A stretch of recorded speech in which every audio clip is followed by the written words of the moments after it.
வணக்கம் நண்பர்களே, மற்றும் ஒரு குக்கிங் வீடியோவிற்கு உங்கள் அனைவரையும் வரவேற்கிறேன். நான் ஏன் உப்பத்தி குங்குமலாம் வச்சுட்டு பக்தி படமாக இருக்கேன்னா, நாம இப்போ இந்த கிச்சனில் பண்ண போகிறது கோயில் புளியோதரை. என்னோட ரொம்ப ரொம்ப ஃபேவரட், திரும்ப ரொம்ப பிடிக்கும். நான் சின்ன வயசுலேருந்து இப்படி அப்படின்னு ஆசைப்பட்டு கற்றுக்கிட்ட ஒரு விஷயம்னா அது கோயில் புளியோதரை. அதனாலேயே நான் எப்போ பண்ணாலுமே அது சூப்பராக தான் வந்திருக்கு. அப்படி எப்படி சூப்பராக பண்ணுறதுன்னு இன்னைக்கு உங்களோடையும் அந்த விஷயத்தை பகிர்ந்துக்க போகிறேன், அந்த ரகசியத்தை பகிர்ந்துக்க போகிறேன். பண்ணலாமா? நம்ம ரைஸ் வடித்து எடுத்துக்கணும். இந்த ரைஸ் தான் இதில் ரொம்ப ரொம்ப முக்கியம். தனித்தனியாக உதிரியாக வேணும், அதே நேரத்தில் விதையாகவும் இருக்கக்கூடாது. நான் என்ன பண்ணேன்னு உங்களுக்கு சொல்லிடுறேன். நான் 2 கிளாஸ் ரைஸ் எடுத்துக்கிட்டேன். அது கொஞ்சம் நேரம் ஒரு 15-20 நிமிஷம் நல்லா ஊற வச்சிட்டேன். ஊற வச்சதுக்கப்புறம் 2 கிளாஸ் தான் நம்ம நார்மலாக குக்கரில் வைக்கும் போது 4 கிளாஸ் தண்ணி வைப்போம், இல்லை நல்லா வேணும்னா 5 கிளாஸ் கூட வைப்போம்ல. நான் இதுக்கு 3.5 கிளாஸ் தான் தண்ணி வச்சேன். தண்ணி நல்லா இருத்துட்டு கிளாஸில் எந்த கிளாஸில் அரிசி எடுத்துக்கிட்டோம்னா அதில் 3.5 கிளாஸ் தண்ணி வச்சுட்டு அதிலே கொஞ்சம் எண்ணெய் ஊற்றி ஒரே ஒரு விசில் விட்டுட்டு ஸ்டவ் ஆஃப் பண்ணிவிட்டு அப்படியே விட்டுட்டேன். அதுக்கப்புறம் எடுத்து உடனே ஆற வச்சாச்சு. ஆற வைக்கும்போது கூட லேசாக நல்லெண்ணெய் ஊற்றி அதை அப்படியே ஆற வச்சு வச்சுருக்கேன். இப்போ பாருங்கள், உங்களுக்கு நான் காட்டுறேன் அது எப்படி இருக்குன்னு. அந்த மாதிரி நீங்கள் பண்ணி எடுத்துக்கிட்டிங்கன்னா ரைஸ் பார்த்தீங்கன்னா இங்கே பாருங்கள் கையில் ஒட்டாமல் வரும். அட் த சேம் டைம் நல்லா இப்படி இருக்கும், சூப்பராக இருக்கும், நம்ம சாப்பிட்றதுக்கு நல்லாயிருக்கும். அவ்வளோதான். அடுத்து நமக்கு தேவைப்படுறது, நம்ம ட்ரை ரோஸ்ட் பண்ணிப்போம். ஒரு பவுடர் ஒன்று ரெடி பண்ணுவோம். அதுக்கு நமக்கு என்னெல்லாம் தேவைப்படும்னா, அதுக்கு நமக்கு காஞ்ச மிளகாய் வேணும், கொஞ்சம் கருவேப்பிலை வேணும், அப்புறம் 2 ஸ்பூன் தனியா எடுத்திருக்கேன், 1/4 ஸ்பூன் வெந்தயம் எடுத்துட்ருக்கேன், 1/2 ஸ்பூன் கடுகு, 1 ஸ்பூன் வெள்ளை எள்ளு எடுத்துட்ருக்கேன், 1 ஸ்பூன் மிளகு, 1 ஸ்பூன் சீரகம், அப்புறம் தாளிக்கிறதுக்கு கொஞ்சம் உளுத்தம்பருப்பு, கடலைப்பருப்பு, அப்புறம் பெருங்காயத்தூள்.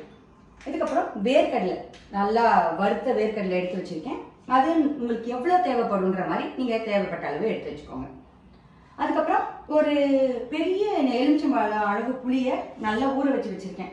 ஒரு 1/2 மணி நேரம். நல்லா இந்த புளி கரைசல் நமக்கு தேவைப்படும், அதனால் நல்லா கரைச்சி எடுத்துக்கணும். அதனால் புளி நல்லா ஊறி இருக்கணும், அதை பார்த்துக்கோங்க.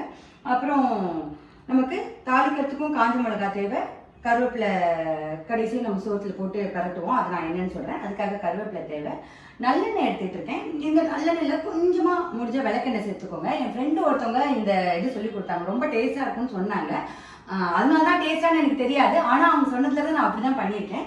ஸோ அதனால கொஞ்சம் விளக்கெண்ணெயோட நான் நல்லெண்ணெய் நிறைய எடுத்துகிட்டு இருக்கேன். அப்புறம் பூண்டு, பேசிக்கலி கோயில் புளியோதரைக்கு பூண்டு போட மாட்டாங்க, பட் எனக்கு ஒரு லவ் பூண்டு மேலே இருக்கிறதுனால நான் சேர்த்துக்கிட்டேன். டோட்டலாக ஆப்ஷனல், நீங்கள் சேர்த்துக்க கூட வேணாம், சேர்த்துக்காம கூட நீங்கள் அதை பண்ணலாம். ஃபஸ்ட்டு எடுத்தோடனே நம்ம புளியை கரைச்சி தனியாக எடுத்து வச்சுக்கலாம்.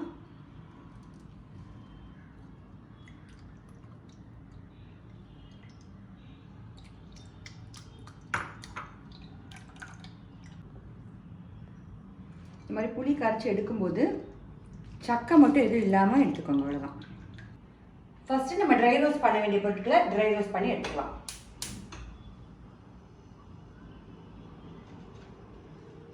ஒரு ஸ்பூன் மிளகு சொல்லியிருக்கேன்,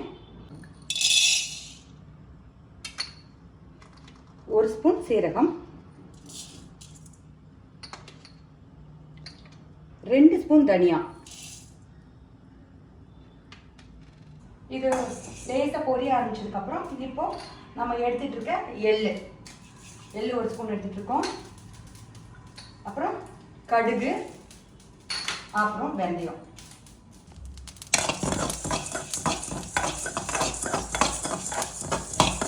பண்ணிட்டு இருக்கும்போதே பொரிய ஆரம்பிக்கும், அப்புறம் வாசமும் சூப்பராக வரும். அப்போ உங்களுக்கு தெரிஞ்சிடும் இது நல்லா ரோஸ்ட் ஆகிடுச்சுன்னா அப்போ நம்ம ஸ்டவ் ஆஃப் பண்ணிக்கலாம். அந்த சூட்லேயே அது பொரியும்.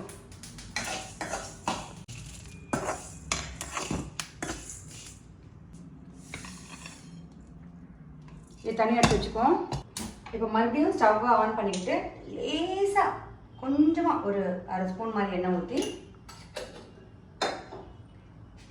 காஞ்ச மிளகாயை வறுத்துக்கலாம். காஞ்ச மிளகாயை நீங்கள் ட்ரை ரோஸ்ட் கூட பண்ணலாம். ஒருவேளை இந்த பவுடரை நீங்கள் ரொம்ப நாள் வச்சு யூஸ் பண்ண போகிறீங்க அப்படின்ற பட்சத்தில் நீங்கள் இந்த மாதிரி எண்ணெய் போடாமல் பண்ணிக்கோங்க. இல்லை நீங்கள் நான் ஒரு 15-20 நாள் பண்ணுவேன், ஒரு 2-3 வாட்டி யூஸ் பண்ணிட்டு முடிச்சிடுவேன், ஒரு மாதத்துக்குள்ள யூஸ் பண்ணிடுவேன்னா இந்த மாதிரி எண்ணெயில் பண்ணிக்கோங்க, டேஸ்ட் நல்லாயிருக்கும். ஒரு 10-12 காஞ்ச மிளகா உங்கள் காரத்துக்கு ஏற்ற மாதிரி போட்டுக்கோங்க.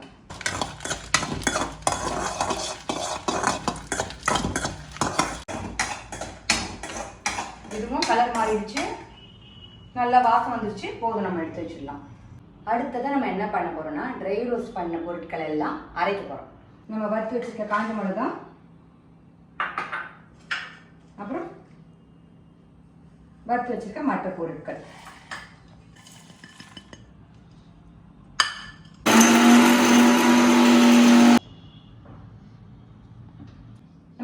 பொடியாக வேணாம், கொஞ்சம் கொரகொரப்பு இருக்கணும். கொஞ்சம் கொரகொரன்னு இருக்க மாதிரி பார்த்துக்கோங்க. இந்த மாதிரி பார்த்துக்கோங்க. இப்போது நம்ம வறுத்தோம் இல்லையா, அதே பாத்திரத்தில் எண்ணெய் ஊற்றி நம்ம புளி கரைசல் ரெடி பண்ண போகிறோம்.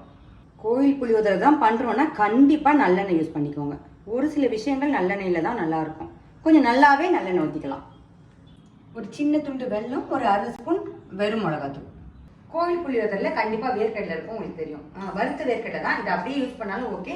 இல்லை எல்லாம் பண்ணுறதுக்கு முன்னாடி லேசாக இந்த எண்ணெயில் போட்டு லேசாக ஒரு வாட்டி எண்ணெயில் பொரிச்சு எடுத்து வச்சுக்கிட்டாலும் ஓகே.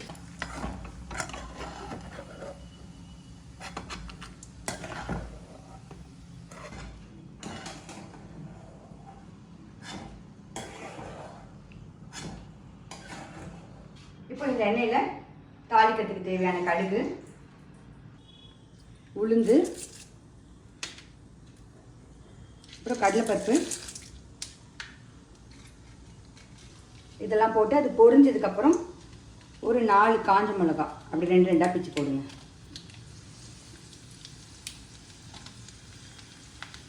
பூண்டு சேர்க்குறவங்க இந்த இடத்துல பூண்டு சேர்த்துக்கலாம், வேணான்றவங்க விட்டுருங்க.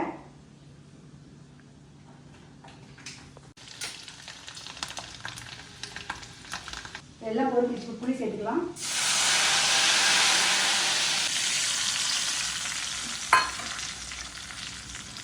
இப்போ நம்ம என்ன பண்ணணும்னா புளி கரைசலுக்கு தேவையான உப்பு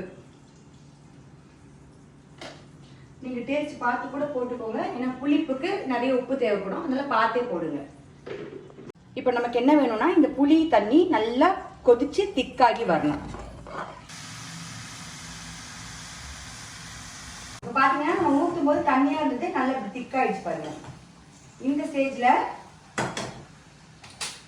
நம்ம இந்த பவுடரை ஒரு 1.5 ஸ்பூன் ஆட் பண்ணிக்கலாம்.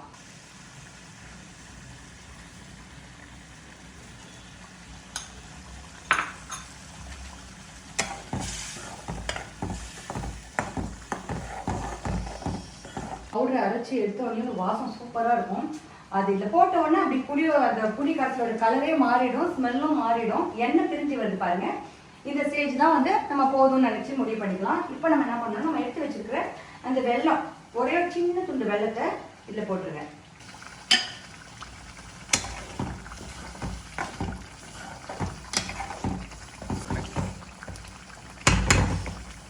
இப்படி நல்ல தலைப்புலன்னு கொதிச்சு அப்படி எண்ணெய் பிரிஞ்சு வரும். இந்த ஸ்டேஜில் நம்ம ஆஃப் பண்ணிக்கலாம். இப்போ இது நீங்கள் அதிக அளவில் கூட பண்ணி ஃப்ரிட்ஜில் வச்சுக்கலாம். ஒரு மாதத்துக்கு நீங்கள் யூஸ் பண்ணிக்கலாம், ஒன்றுமே பிரச்சனையே கிடையாது. இந்த பவுடரையும் இந்த புளி கரைசலையும் பண்ணி வச்சுக்கோங்க. இப்போ எப்படி அதை வந்து கோவில் புளியோதரையாக மாற்றுறதுன்னு நான் சொல்கிறேன். இப்போ நாம் அரைச்சிட்டு இருக்க பவுடரில் ஒரு ஸ்பூன் இதில் போடுங்க. போட்டுட்டு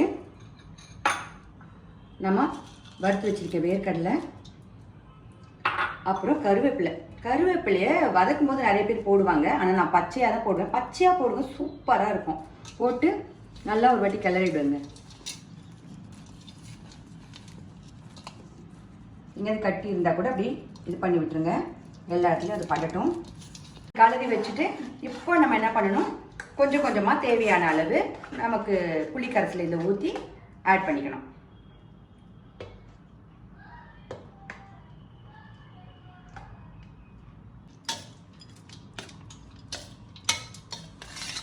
உங்களுக்கு புளிப்பு எவ்வளோ தேவைப்படும். ஒரு சிலர் நல்ல புளிப்பாக இருந்தால் நல்லாயிருக்கும், ஒரு சிலர் கொஞ்சம் புளிப்பு இருந்தால் போதும். அதுக்கேற்ற மாதிரி பார்த்து நீங்கள் ஆட் பண்ணிக்கலாம். நான் இன்னொரு 1.5 ஸ்பூன் சேர்த்துக்கிறேன்.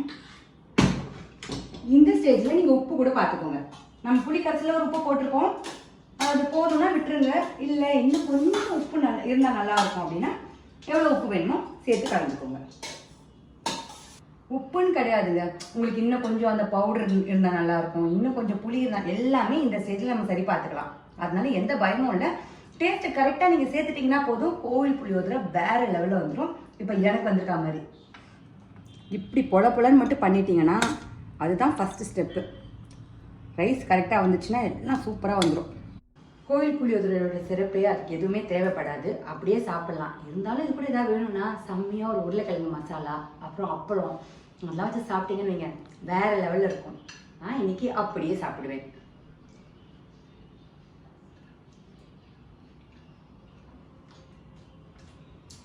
அப்பா சூப்பராக இருக்குங்க, வேற லெவலில் இருக்கு. கோவில் புளியோதரெலாம் நான் ஒரு காலத்தில் வியந்து பார்த்த ஒரு விஷயம், எப்படா இங்கே மட்டும் இப்படி வருது அப்படின்னு. ஏன்னா நம்ம வீட்டிலலாம் வந்து ஸ்கூலுக்கு கட்டி குடிக்கிறது வெறும் புளிப்பு மட்டும்தான் இருக்கும். அதனால இதை பார்த்து பார்த்து ஆசையாக கற்றுக்கிட்டேன். இந்த உலகத்தில் எதுவுமே வந்துட்டு நம்ம கற்றுக்கணும்னு ஆசைப்பட்டுட்டோன்னா, அதோட நியூஆன்சஸ்லாம் தெரிஞ்சுக்கிட்டோன்னா பெரிய விஷயமே கிடையாது. அதனால நீங்களும் நான் சொல்லிக் கொடுத்த மாதிரியே பண்ணிட்டீங்கன்னா செம்ம டேஸ்ட்டாக ஒரு கோவில் புளியோதரை ரெடி ஆகிடும். சாப்பிட்டு பார்த்துட்டு உங்கள் வீட்டில் இருக்கிறவங்களுக்கு கொடுத்துட்டு அவங்க என்ன சொன்னாங்க அப்படின்றத என் கூட ஷேர் பண்ணிக்கோங்க. இணைந்திருங்கள் நண்பர்களே, தொடர்ந்து பயணிப்போம்.